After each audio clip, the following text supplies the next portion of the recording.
So in this video today, we're going to be talking about how car dealers buy cars. So number one is going to be auctions. We'll start with auctions. Just going to do a little walk around the yard so I'm not still. Auctions, you got your big ones. You got BCA, Mannheim, Aston Barclay, things like that. A lot of car dealers have an account. Well, you have to have an account. Open up an account. They'll buy in bulk for generally because it's quick and easy. You get basic reports that tell you, what the basic things are wrong, if there are any issues, and you can bid from there. Look at pictures, etc. And some dealers will buy, I don't know, between 1 and 30 vehicles at a time, depending on how big you are. That can lead to unseen problems, but you get that in all cars. You can have a perfect car and still have an unseen problem, so there's that. You got small auctions. So locally we got SWVA. They're a local small auction based up in Poole.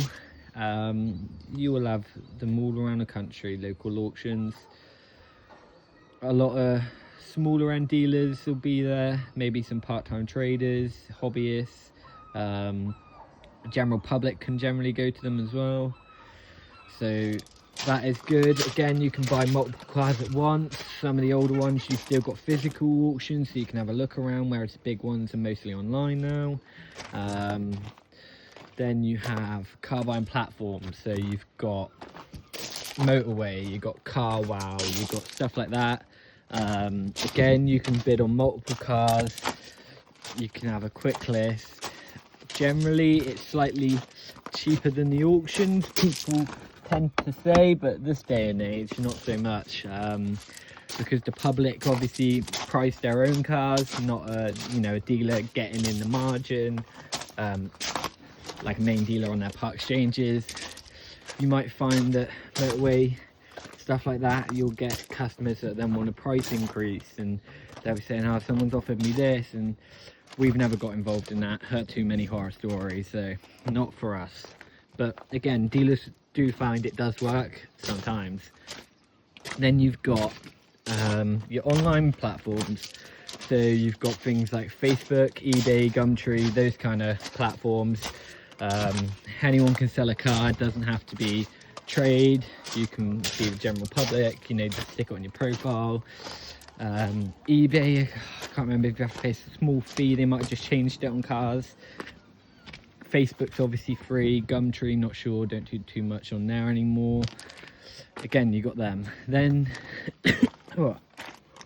the upsides to them, you arrange a viewing. You can go view it in person, you can have a good look around it, maybe even a test drive, check out the bodywork, make sure everything's to your standards. You can have your own personal eye over it, so then at least you can say it's your fault if something went wrong. Now again, you can get issues creep up.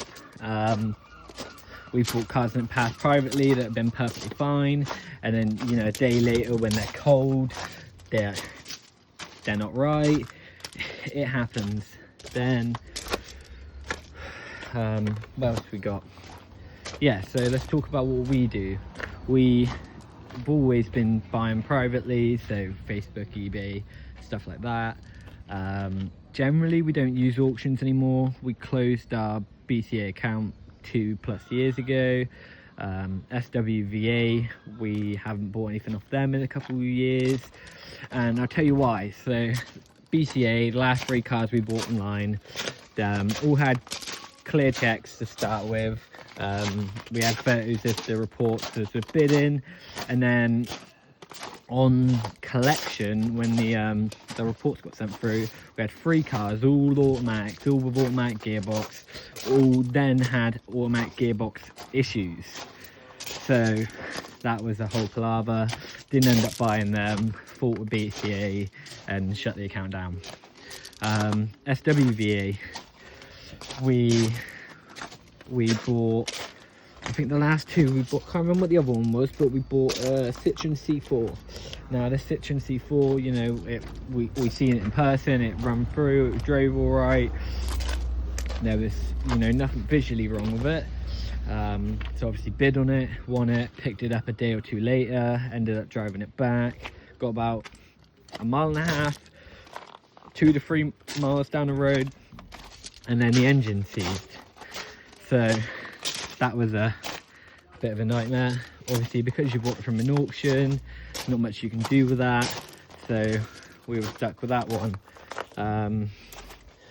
We spoke to the auction company, SWVA. They actually said that they spoke to the I don't know what you call it, the person who owned the car and put it in the auction, and there tend to be no issues before, so bad luck really.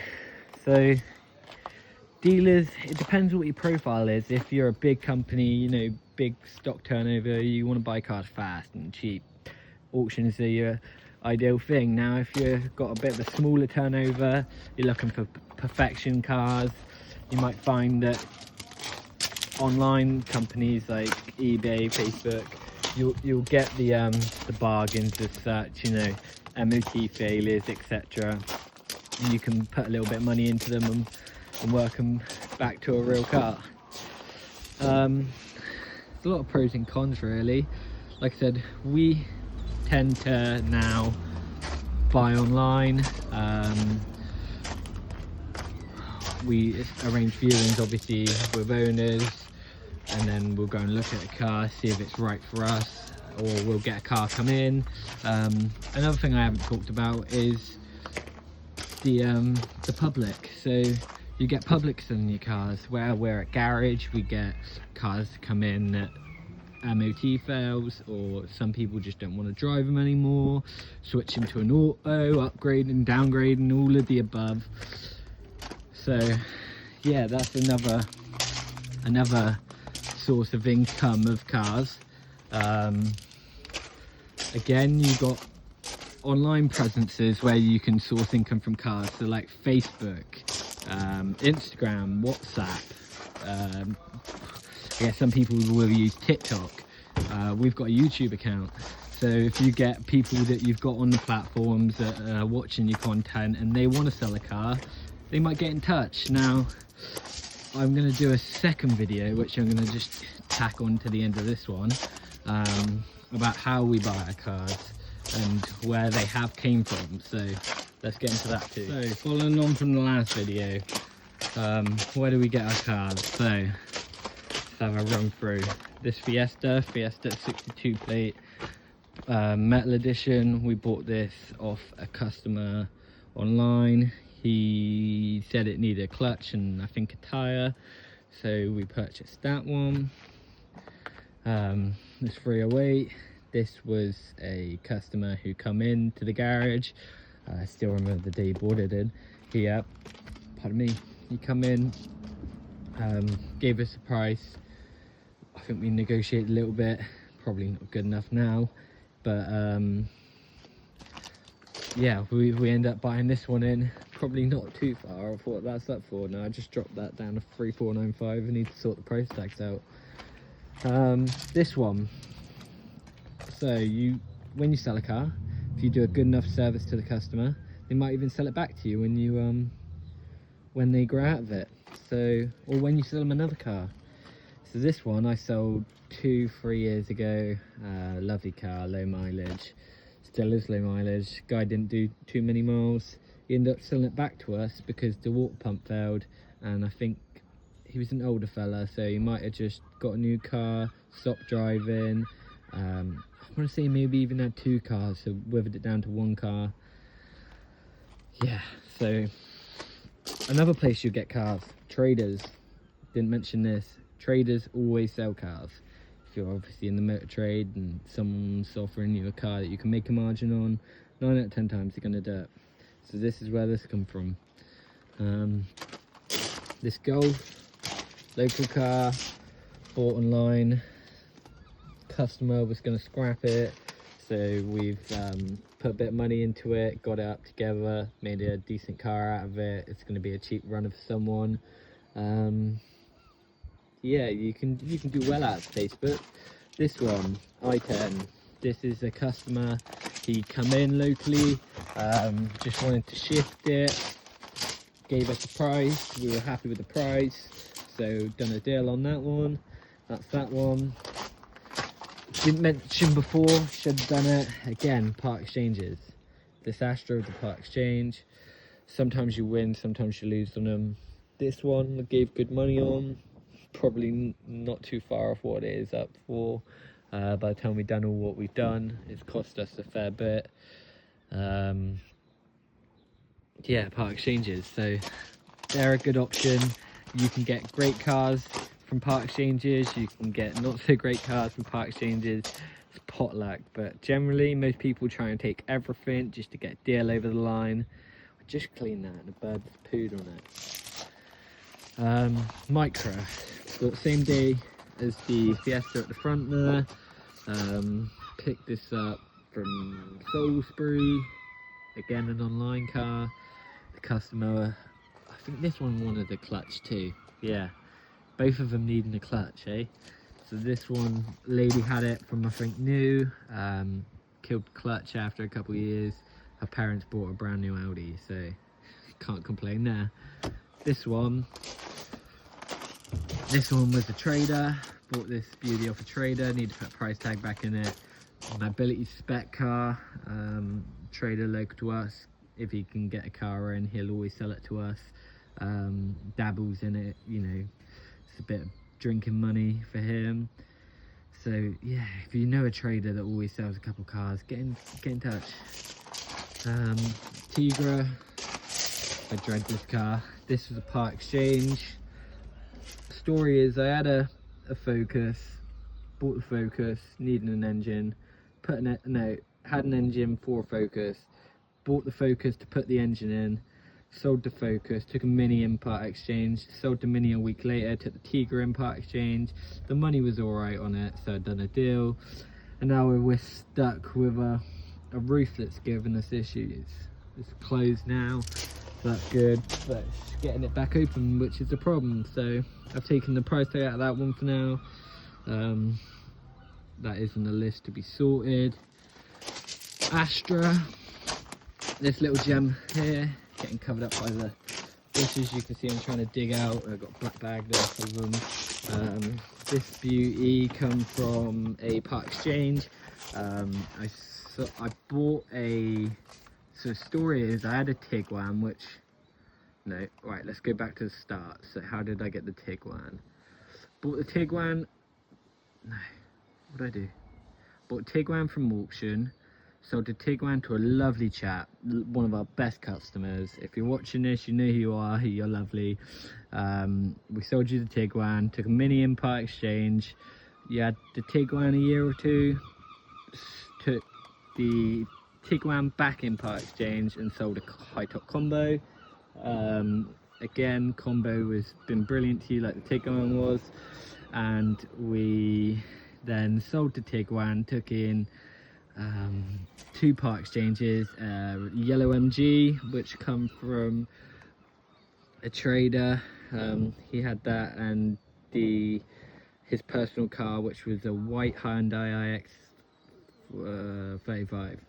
Yeah, so took both of those in, and then we sold the MG, the yellow MG, and took this in part exchange. So part exchanges always work out, even when they don't, like this Tigra. In the long run they do. Sometimes you just got to bite the bullet, and that is what you got to do. But this is a little beauty, unlike this Tigra. That Astra is a lovely car. Peugeot. We bought this little beauty online. Local chap ended up going to uni, so his dad was selling it. Bought this on a Sunday after having a couple drinks, went down there with the boss and we picked that up.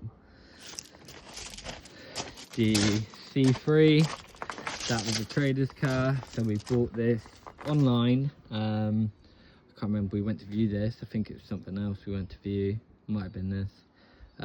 Bought this on, oh no, we were coming back from Salisbury when we picked up the Micra and the Fiesta, and we had a space on the truck, so we found this on the way back, picked this little beauty up, which led us to then buy some more cars. So we bought that, a KA, a Trike, this i10, a Duke, all sorts of cars. Some of them have been alright, some of them have been problematic. Again, don't win them all, but these two are perfectly good, so there's that. Nearly getting to the end. So I got Volvo, been here a long while. Bought this off a local guy. He's in the motor trade, not so much a trader, this is his personal car. He just wanted rid of it. I think he got a newer Volvo. He needed to put a clutch in it, so he had it stood up a while and just wanted to wash his hands with it. So we bought it off him, put a clutch in it, put a starter in it. Yeah, that's that one. Astra. Can't even get around there, look. So how tight these cars are. Astra. So I bought this one online again. We struggled for automatics. I had a customer specifically asked for something like this, so bought it in. Got it down there, put a new exhaust on it, put a tyre on it. Lovely car, slightly aged, but it's cheap for an auto. You can't find any. I've spoke to a couple traders around here, most of the traders around here in Weymouth. No one can get automatics retailed for under £2 grand. It just doesn't happen. It's either bag spanners or it's more than that. It's a little gem and it's going to cost you a fortune. So Insignia, bought this. We bought this years ago off BCA. It's one of the last BCA cars we do have here. Bought this off BCA, sold it to a chap, bought it back, sold it to someone else. Then we bought it back again, and we've got it here now. We did sell it recently, but happened to have a hiccup with the thermostat, so we've whacked a second new thermostat on there, and that's that little beauty sorted. Tiguan, took in part exchange, absolute nightmare of a car. Corsa, done a recovery for a chap. The garage locally told him he'd be okay to drive with a frayed cam belt or timing. Must have been cam belt, yeah. I'm not sure, but it was some kind of timing issue with the chain or belt, wherever they are. I can't remember on this off the top of my head. And it snapped on Dorch Road, so we picked it up, gave him £1 for it. It's been sat there since. It's been banged and hit by everything in the yard. So now it's just sitting here really. We put an engine in it because of the snapped belt / chain. I need to find out what's in this. I want to say it's a chain. I don't know. I'll have to look it up. But yeah, it's just been banged about since it's been here. Put an engine in it. Now it needs a clutch, and just time hasn't been kind to us. So that's at the back there. Safira, low mileage, bought at BCA a couple of years ago. I think it's like 40k, but keeps cutting out, so that's been sat there for a while. Van, don't get me started on the van. Qashqai, bought off a lovely local chap. He's this would be the second automatic he sold me. He's actually offered me another one. Love you, you're very good at selling those cars. We'll take anything you got, let us know. 308, bought locally, bought it cheap. Can't remember what the issue was. I think it's an EGR problem. Put an EGR on it, no go. And we had it fixed running for a while. It was all good, put it up for sale. A couple weeks later, it didn't start. Ain't started since, so that's just been sat here. This van's for sale. This Safira. Oh, that's the Duke. The Duke I bought off a trader, same as the C3 and i10. That one now don't start, so I got to get to the bottom of that one. Safira, bought off a trader. Was running 1 minute, you drive down the road, it cut out, won't start, so I got to sort that out. 44,000 mile automatic. This one, can't remember where we got this from. I bought it. Turned out that the DPF had been cut out of it. Then we had DPF had been cut out. Then we had to replace the DPF. I think we fitted throttle body or something like that, and it just doesn't idle right. I was fine, but like there's something that makes it sound noisy, so need to look into that before we go any further. Clio, bought that online, needs a bit of prep. The chap that sold it to us, again, this is some of the downfall of online cars, didn't tell us it was catted, so we bought this not knowing it was catted. It's a bit of a nightmare for us. Insignia, bought locally, potentially got shafted on it. It's got a couple issues that have been ongoing for us.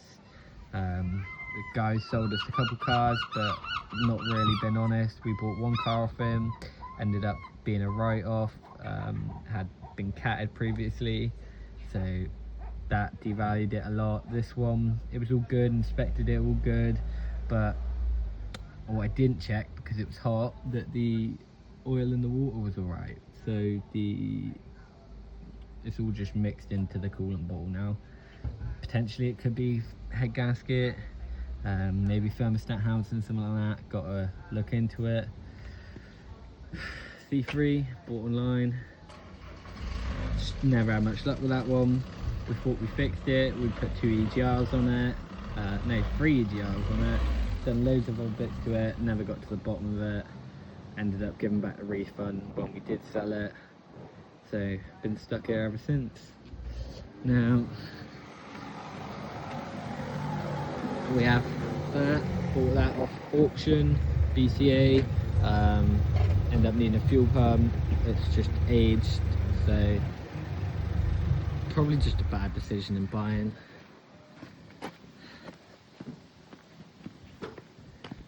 So we have the Tiguan, got shafted on, that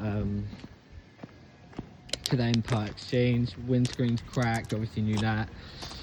Knew it had a bit of a running issue, turns out the turbo had shit itself, along with loads of other problematic issues. That was a part exchange, so again, you don't win them all. So along with the Clio, which we bought privately online, and the guy didn't tell us, this C3 that we bought, and because we were on our way back, didn't do our due diligence, knew we were buying off a trader, so we thought that was okay. But again, people don't always tell you the truth. This happened to be catted. Nothing bad about it. Like you wouldn't know unless you check. But it's had an accident at some point in its life. That obviously then devalues the car again.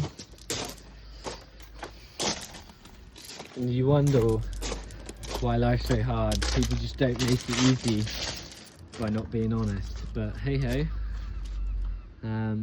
it's the joys of the motor trade, isn't it? So thank you for watching. Probably one of the longest videos I've done. I'll clip that all together and put it out. If you haven't already, please give us a subscribe, leave a like or a comment. We appreciate everything. Thank you.